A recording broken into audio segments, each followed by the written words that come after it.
Well, good morning folks, back on the barn again. So you saw yesterday we was doing a bit of the cable, finishing off the cables and so on. Now, we've been doing a bit of investigation, I have, and I've been doing some measurements and some angles and whatever. And I found what the culprit is, or the problem we've got with this building, right? So, by putting my level on this side of the wall, right, it's roughly within the plumb bubble. So it's not far out. So, and I've checked all along this wall, and I've checked on the back wall as well, which I said was moving away, I think, but it's pretty plumb. Okay, so there must have been another problem. But standing here, looking down the building, the whole top end of this building deflects inwards into a crescent shape. Okay, and I've measured that, and that's roughly 150 mil for the people in the mills, or 6 inches. So it's tipping in by where this finger is to my hand in the center of that wall. All right, so that got me thinking, what would cause that? So this, if we look here, the evidence, if you look here, you can see a crack here forming, and then the one that I showed you last week down there, the other day, down there, yeah? And that means that this wall in the middle is trying to separate from the two end walls. And the two end walls, which are the gable-ended walls, are like buttresses, and they're holding it back, okay? So, having a look inside, if you remember, the floor inside is a lot lower, and then it drops down again by about 800 mil or 700 mil, and so there's a big void there. So this whole wall is sort of, if I can explain it, it's sort of pivoting over this area inside, okay? But behind the wall, this side, is all this earth, and that's been working against this wall. So it's what we call it's hydraulicing. It's the water is mixing with the earth, and it's hydraulic, it's pushing. It's the same as a tree. I call it hydraulicing when a tree pushes, because water goes up the tree grows and push, and it expands out. So it's a form of hydraulics, if you like. Well, the trees were pushing on this wall, and this earth is banking up at roughly that deep, okay, if you can see that. On the outside, it was pushing against the wall. Also going against this is that the fact that this slopes downwards and down that way, so everything's going against this wall. So what we've got to do now is, what we've started to do is clear this here. Obviously I'm going to have to probably clear a bit more on that side, just to take the pressure off the wall. Then in the inside, I'm going to have to sort of prop up or build little buttresses against this wall under floor level, just to give it a little bit extra. And by pointing it all, both sides, and then putting them tie stones in, the bigger stones to tie it in and grip hold of it, that should eliminate that problem for the future. So I've now sussed out what it is, and it can be dramatic to a lot of people. They could see that and it just freak them out, but we can work around this, because the one good factor that's going for us, right, is these walls are 650 mil thick, which is in old money around about 26 inches deep that way. So what that means is, if you imagine the wall is tipping like this, I'm going to exaggerate it, right? Imagine the wall's tipping like that, okay? The center point of that wall, draw a straight plumb line up to the top. As long as the wall at the top is in the fulcrum point from the bottom, it's not just going to fall over. What it's doing is just leaning, and it's holding. It's like the same theory of, say, like the Leaning Tower of Pisa. This ain't so dramatic as Pisa. Pisa, is it Pisa? Whatever. Pisa. I've actually been up the Leaning Tower of Pisa right to the top in the 70s, and it was absolutely fantastic. Yeah, and it's leaning over, yeah, but it's not falling down because of the way it's set in the ground, you know. And that is an extreme version of this, if you like, and that's exactly what's happening here. So if this was a modern wall now, this would be on the floor.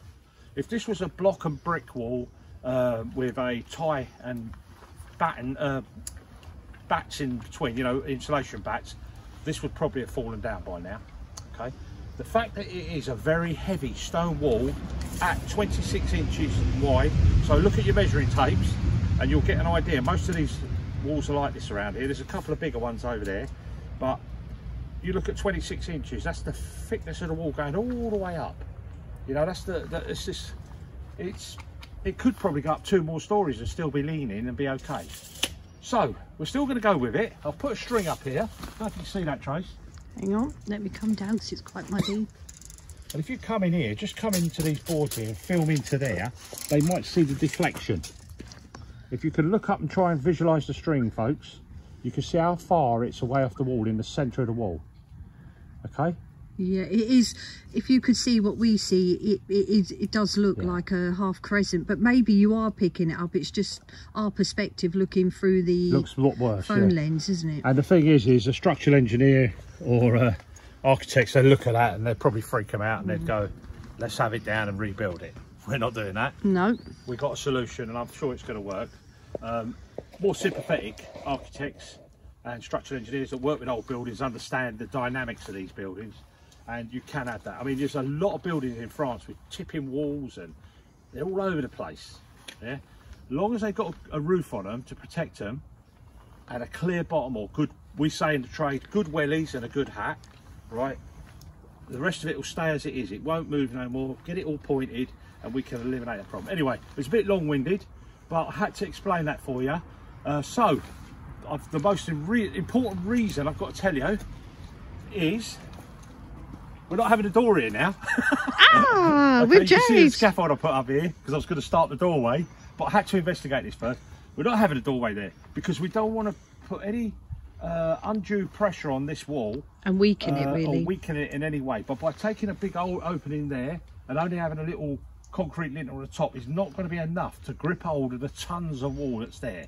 So we want to leave it in its place, do the precautionary work. Now we're going to have the door here. Follow me, everyone. Plans have changed again. Oh, this is our life, and renovations, it's all about being fluid and trying to work around solutions, right? And this is one we've got to do now. So we've got a big gable end wall here. Okay, there's some damage at the top which I have to repair. Okay, but I'm going to now put the door in the centre of this opening here. Okay, so it's going to go in here. It's going to be 1600. Let me show you an old measurement. So it's going to be with the frame. It's going to be under 6 foot in the width. So roughly here, where my thumb is to there, there's going to be double doors going in that way. And in a way, that benefits us, right? Because yeah, it would have been nice to walk straight in the doors there. But if I've got my machine which I'm feeding timber through, or moulding, profiling, or thickness of planing, right, I can actually place the machine in front of these doors further in the workshop, and then I can actually open the doors and work from out here as well. So I can get great big long timbers through, which is a bonus. The other thing is it makes it more easier to locate the alarm system and the camera system that we're having here, which a company called Renovate are setting us up with. We'll talk all about that in the future. But so there we go. That's the doors are going to go there.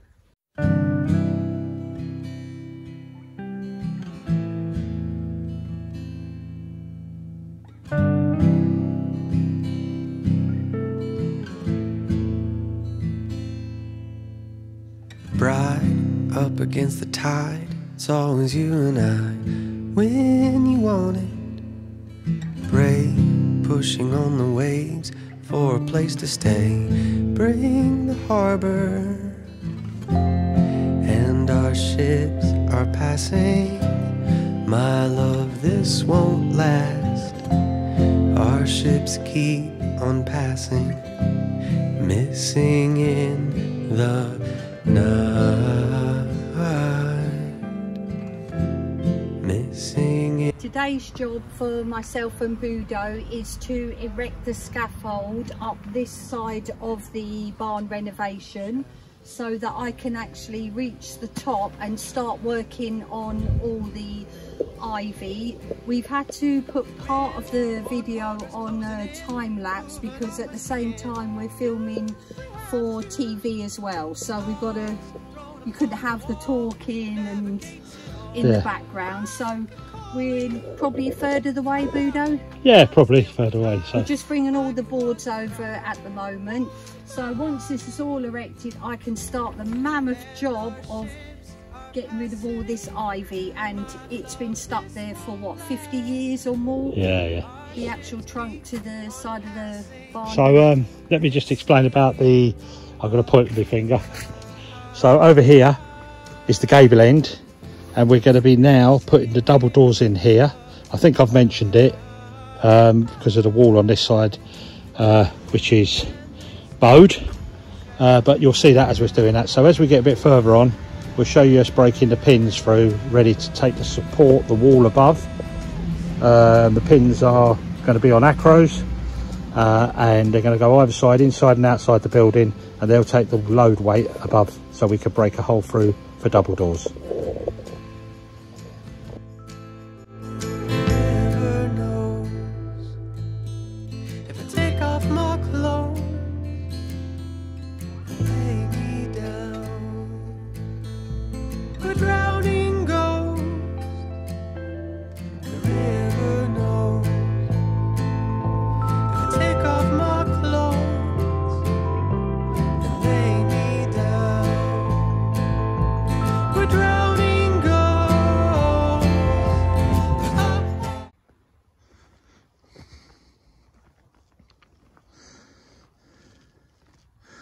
So folks, as you can see, got the scaffold up now.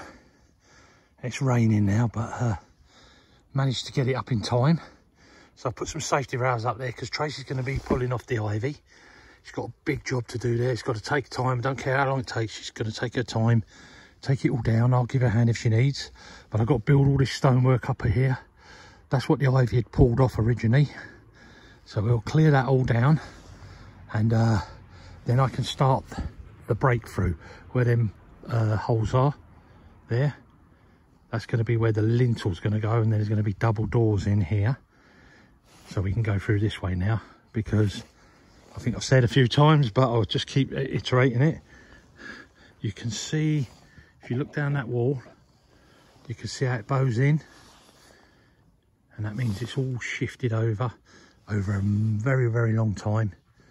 And we're going to alleviate that by, we always took the trees away that were pushing against it, and we're taking this earth away right through now, all the way through, to keep it all away. And on the inside I'll be backfilling and compacting the earth with my whacker, and that'll keep that nice and sturdy. And then I'm going to build a box frame inside the building, like a ceiling if you like, inside, which pushes against this wall, and it transfers some of this weight over to the other wall, what halves the load.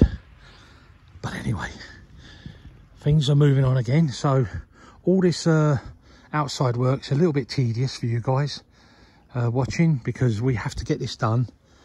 And once we got this doorway through, and the electric's tucked in there and on, then we get light and power in there, and we're moving on then nicely. But bear with us, and just wanted to show you the scaffold.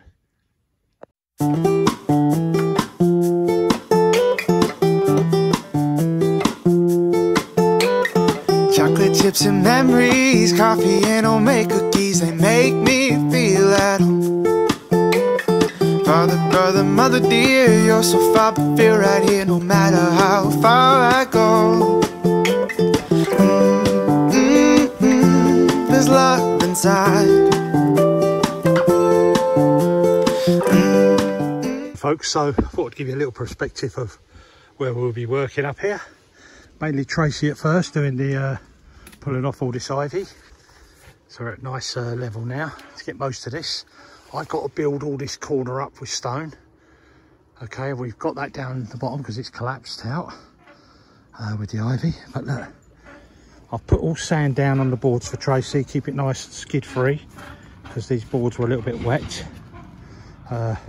And the only place we haven't got a safety rail is here, because you've got to come up through the ladder.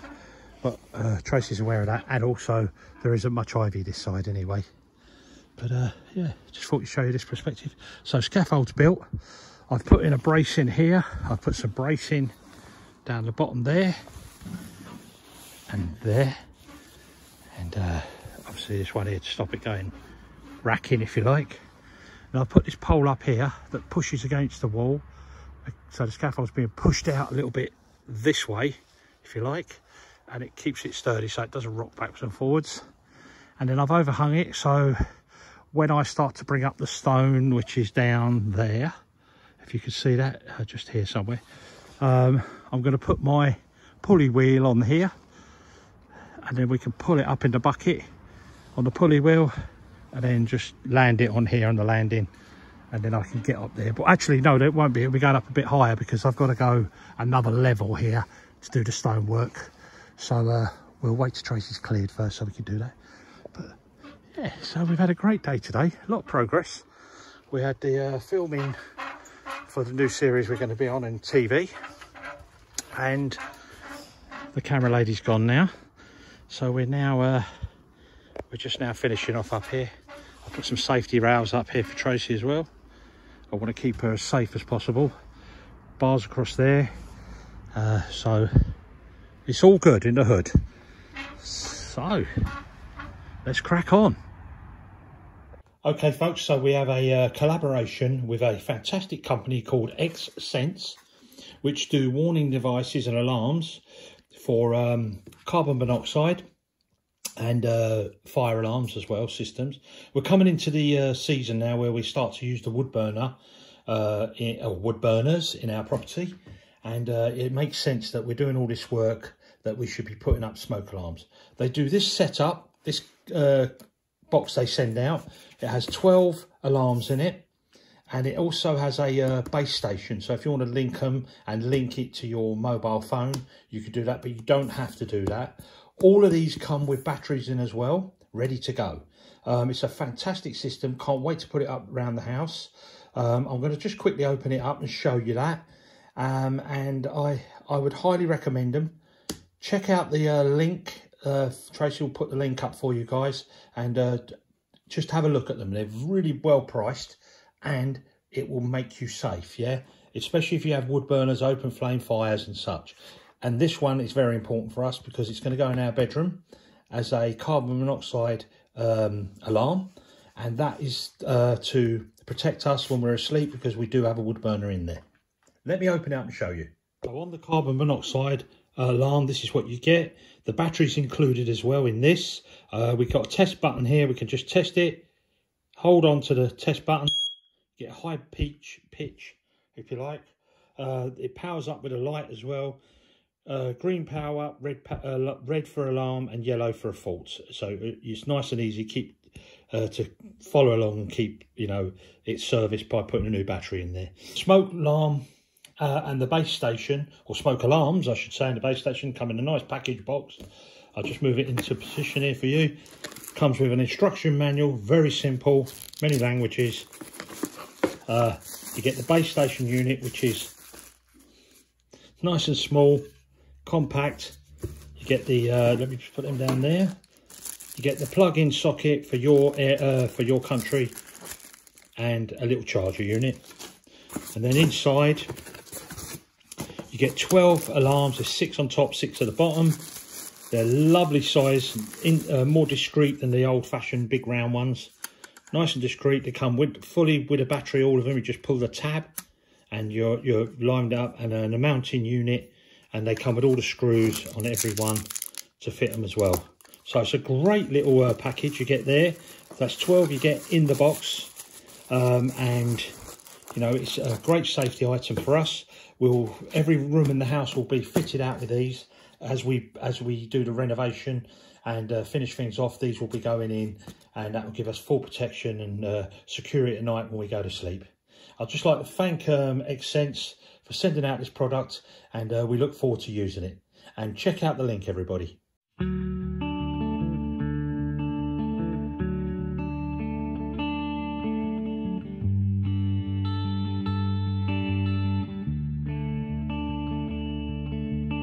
I don't know where you came from, but this road is yours to trail, made to mold into a song that's sung before your day. So you found the beat, the melody, the words to lift your soul. You were made with love. You were made with love. You were made with love for this world. Okay, so I want to give you a little explanation. I've done a doodle, again, another doodle, just to show you guys what I mean about the wall on the barn. So this is a cut through section of the barn, looking as if you cut it in half, you like. And these, I wanted to tell you about the walls. These are the walls, okay, and the deflection we have. So this wall, what we've been showing you, is pushing in that way, okay, at the top.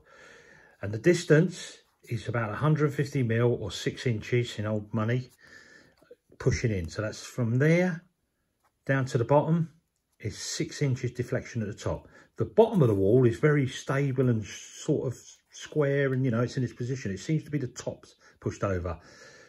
It has moved on the bottom a little bit, but I think that was because of all the earth. Let me just draw that in. The earth was up here somewhere, okay? And I've removed that now to take that pressure off. Also, we had a tree branch pushing against this wall, and that could have pushed it, because you get what you call hydraulics. A tree sucks up water and obviously expands as it grows, and it hydraulically pushes that, as well as the earth when the water gets in there pushing as well. So this could have been the main cause of this. There's the fulcrum point. Meaning the fulcrum point is the centre of that wall. This wall is a 650 mil wide. It's a massive wall, right? So it's the mass of itself and the weight and density is a lot, right? But if you fired a line straight up, what we call plumb, which is plumb by the bubble, right, or gravity, right, the deflection is within the wall space. So it stops about here somewhere. Let me try and point that with a pen, it'll be easier. So it stops about here somewhere, okay? So it hasn't passed the point of fulcrum there. So even though the wall is leaning over this way, it's within its space before it wants to tip over. It'd have to come right over here before it would then be dangerous and want to tip. All right, so what I'm going to do is we're going to go with this. We're not going to repair this. We're not going to take this wall down. Right, I'm just going to do all the pointing work. We've cleared the earth and we've taken the trees away. So we've stopped it continuing. If you think about it, 150 mil over 300 years, it's only moving on average 0.5 millimetre per year, which is nothing. You know, we can get another 150 mil on there. But what I will be doing is in here, when I build a ceiling, I'll be putting heavy duty timbers in there and then going straight across to the other side, the same. Okay. And that will act like a bracing between the two, and they'll be connected to these main beams up top.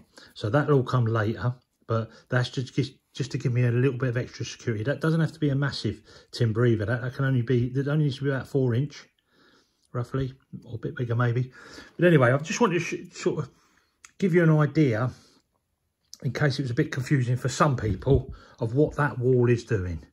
Yeah, and where it is now is where it is. It's 90% safe, I would say, right? You never say never, but it gives you an idea. So this is the crucial part, this plumb line. If that end of that wall was past that line there, then we'll be in the danger zone. Okay, but because it ain't, gravity enforces downwards, weight pushes downwards. It's always pushing downwards, yeah? There's nothing pushing on this to make it fall over at the moment now. I mean, if we'd left the tree branches in there, it would have pushed it eventually. But it's nothing doing it at the moment. So now the weight is all going downwards. And that's how it stays, because of the footprint is so massive, being 650 mil. Hope that explains a little bit for you guys. Any questions, or, you know, if you've got any better ideas, fire them over in the comments. We'd like to hear them.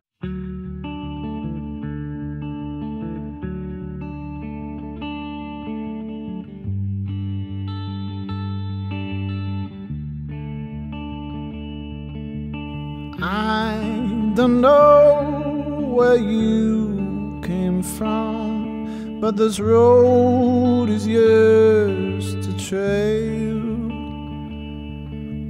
made to mold into a song that's sung before your day.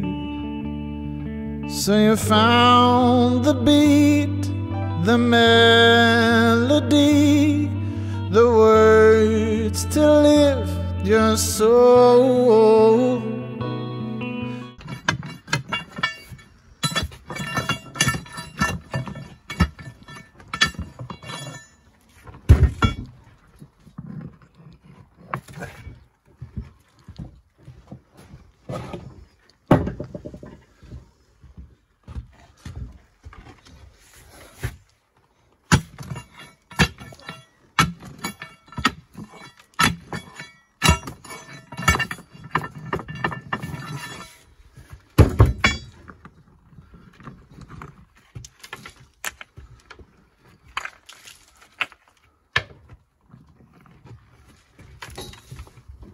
Put it in a pile here, Trey. More stones for our pile. Do you want to explain, Budo, what you're up to? Right, so I'm breaking the holes through now for the doorway. But these are going to be the pin, what we call the pin holes, where the big oak timbers go through. And then we have acros down on both sides. And that supports all this massive weight above us, which is a good few ton.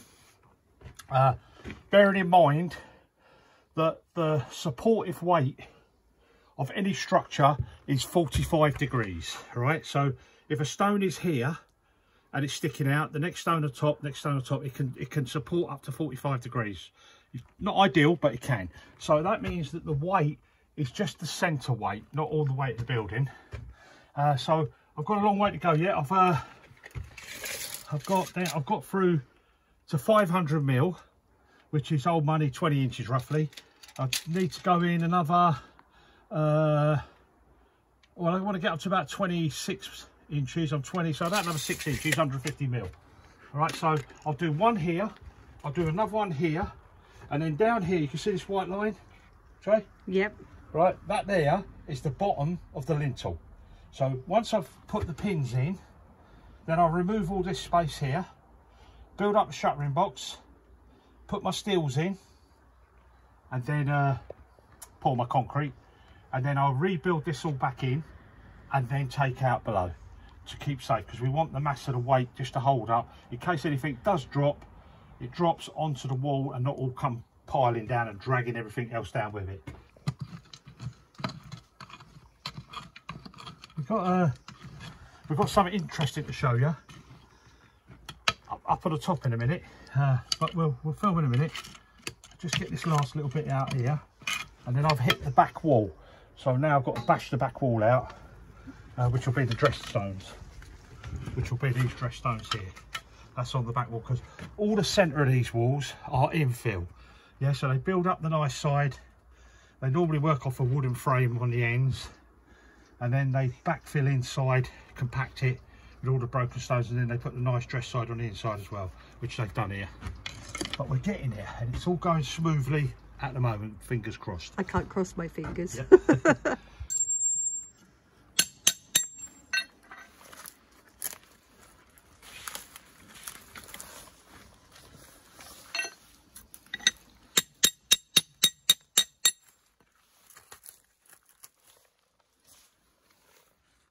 You found something, didn't you, Trey? Yes.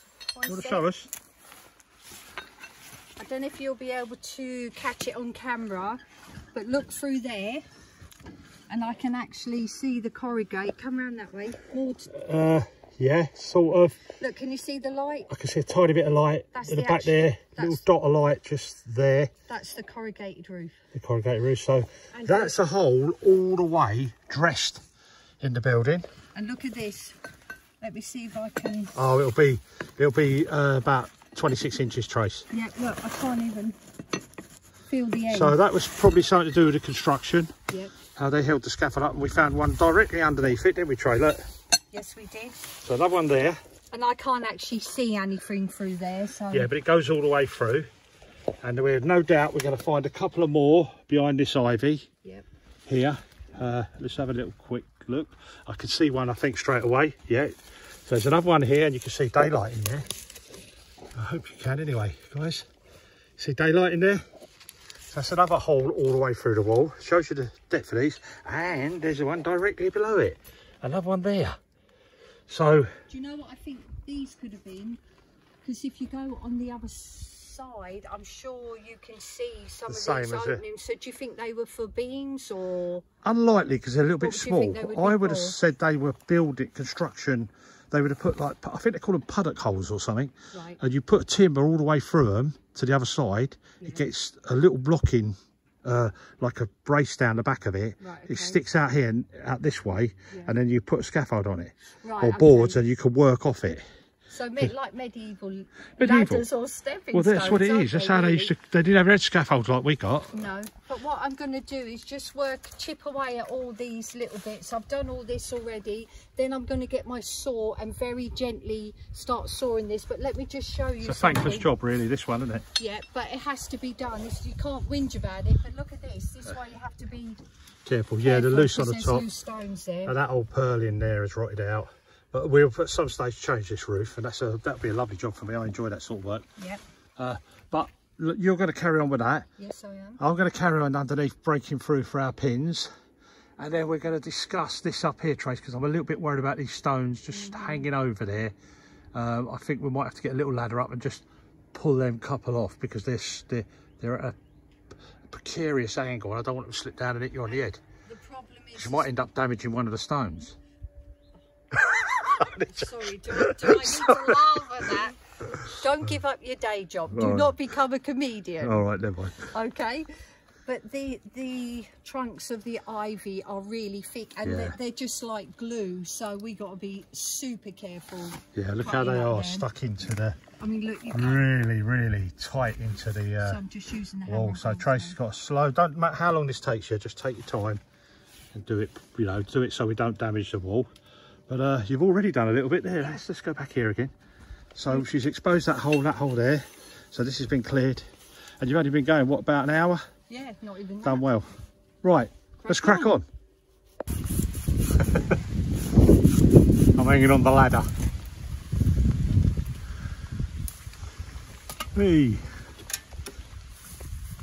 Right, watch out. Well, I can't, I'm on the ladder.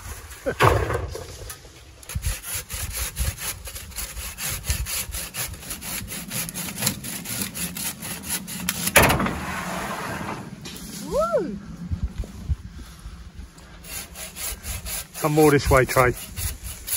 Trey, come more this way. Cut it there, because there's too much leverage if you start pulling it, and it'll bust the stone.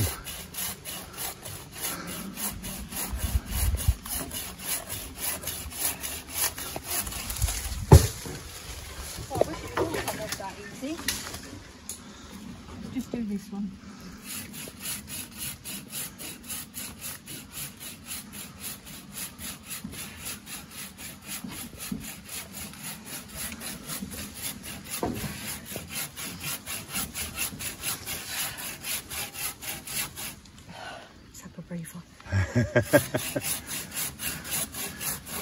Not easy using a saw.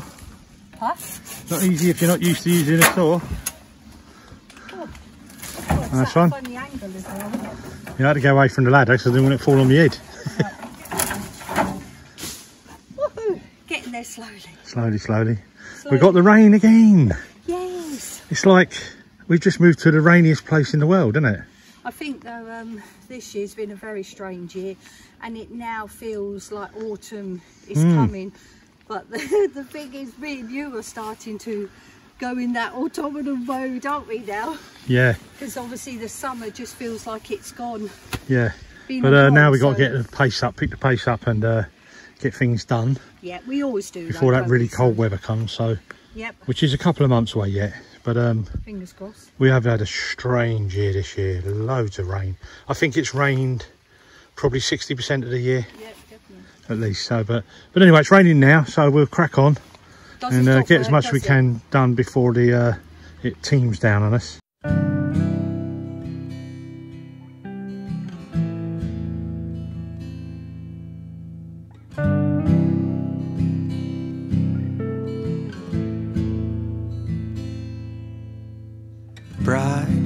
up against the tide. It's always you and I when you want it.